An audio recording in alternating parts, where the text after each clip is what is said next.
Good morning. तो कैसे हो आप? स्वागत है आपका गौरी फार्मा में। और आज हम देखने वाले हैं यूरिन की थैली में संक्रमण, इसके कारण, निवारण और उपचार। जैसे कि आप लोग जानते हो, यूरिन का संक्रमण एक नॉर्मल संक्रमण बन चुका है और अभी के टाइम में महिलाओं और लड़कियों में आने वाले कॉमन फैक्टर हो गया है। आगे चल लेते हैं। इसमें आने वाली बीमारी जिसको हम देखने वाले हैं जो है सिस्टाइटिस। सिस्टाइटिस क्या है? यूरिनरी ब्लैडर में संक्रमण हो जाने को सिस्टाइटिस कहते हैं। यानी कि जो हम देख रहे हैं ये हमारा यूरिनरी ब्लैडर है, अगर इसके अंदर किसी प्रकार का संक्रमण आ जाता है तो उसे हम सिस्टाइटिस का नाम दे देते हैं। आगे चलते हैं। सिस्टाइटिस मुख्य रूप से जीवाणु के कारण होता है। अगर देखा जाए तो यह बैक्टीरियल इन्फेक्शन है जो कि आसानी से आ सकता है। यूरिन के मध्य में होने वाला यह एक सामान्य संक्रमण है, यानी कि एक जनरल कॉमन सिम्टम है, कॉमन टाइप से, जो कि यूरिन के इन्फेक्शन में आता है।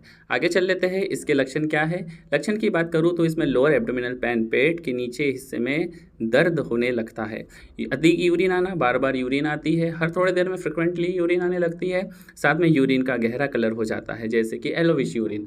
और येलोविश यूरिन होने का मुख्य कारण पानी की कमी भी हो सकती है। बर्निंग एंड पेन, जलन और दर्द होता है।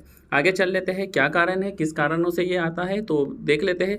अधिक यूरिन रोकने से, खासकर ऑफिशियल जो पर्सन्स होते हैं यह कुछ समय के लिए अधिक टाइम तक के यूरिन को रोक लेते हैं, जिसके कारण ब्लैडर में स्वेलिंग जैसी कंडीशन बन जाती है और दर्द आने लगता है। सार्वजनिक शौचालय, सार्वजनिक या पब्लिक टॉयलेट की अगर मैं बात करूँ तो यह कभी हाइजीन मेंटेन नहीं करते। अधिकतर यह प्रॉब्लम महिलाओं को देखने के लिए मिलती है। कैथेटर इस्तेमाल में, जब कैथेटर का इस्तेमाल होता है और सही तरीके से अगर हाइजीन मेंटेन नहीं किया जाए तो पेशेंट को यह प्रॉब्लम हो सकती है।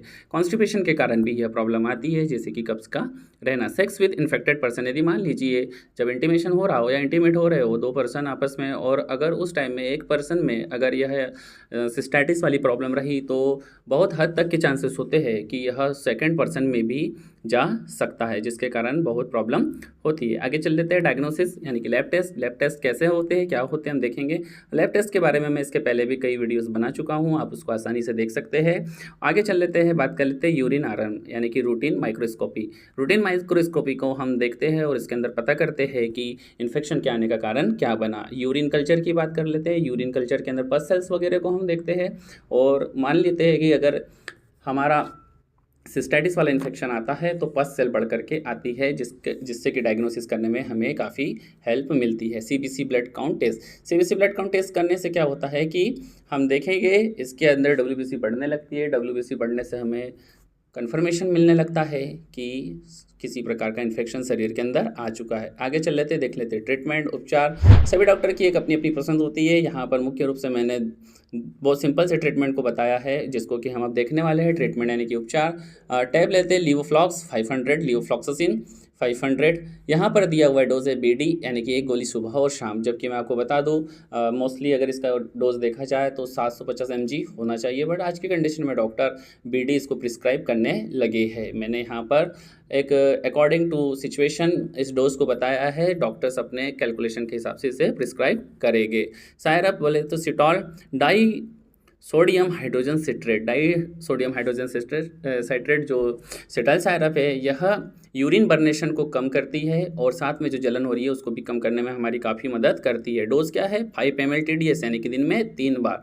इसे हम 5 ml से लेकर 7.5 ml तक दिन में 3 बार दे सकते हैं। देने का तरीका, आधा गिलास पानी में इसे डाल के घोल के पिला दिया जाता है, जिससे कि जलन और दर्द में काफ़ी राहत मिलती है। ये सब होने के बाद एक आयुर्वेदिक नुस्खा जो कि आपके काफ़ी काम का है, जैसे कि ट्रीटमेंट के पास चले तो एक नींबू काट कर आधे गिलास पानी में घोल कर दिन में 1 बार पिलाने से यूरिन इन्फेक्शन में अत्यधिक लाभ मिलता है। यह अन्य मेडिसिन के लिए सपोर्टिव मेडिसिन की तरह कार्य करता है, क्योंकि इसमें प्रचुर मात्रा में विटामिन सी होता है। क्योंकि आप सभी लोग जानते हैं जो विटामिन सी है यह हमारी स्किन के लिए काफ़ी इंपॉर्टेंट विटामिन है, जो कि सॉफ्ट टिश्यू पे बहुत अच्छा कार्य करता है। क्योंकि अगर यूरिन इन्फेक्शन और ब्लैडर की बात करूँ या वेजाइना की बात करूँ या पेनिस की बात करूँ, यह काफ़ी सॉफ्ट टिश्यू से मिलकर बने हुए होते हैं। अगर इन्फेक्शन की कंडीशन में विटामिन सी या लिम्सी 500 को बॉडी लिया जाए तो जो हमारी मेडिसिन होती है यह उसके लिए सपोर्टिव मेडिसिन की तरह कार्य करने लगती है और हमें काफ़ी राहत मिलती है। उम्मीद करता हूँ कि आज का आपको टॉपिक काफ़ी पसंद आया होगा, समझ आया होगा। इसी प्रकार मिलते रहेंगे हम और पढ़ते रहेंगे हम डबल एनर्जी के साथ।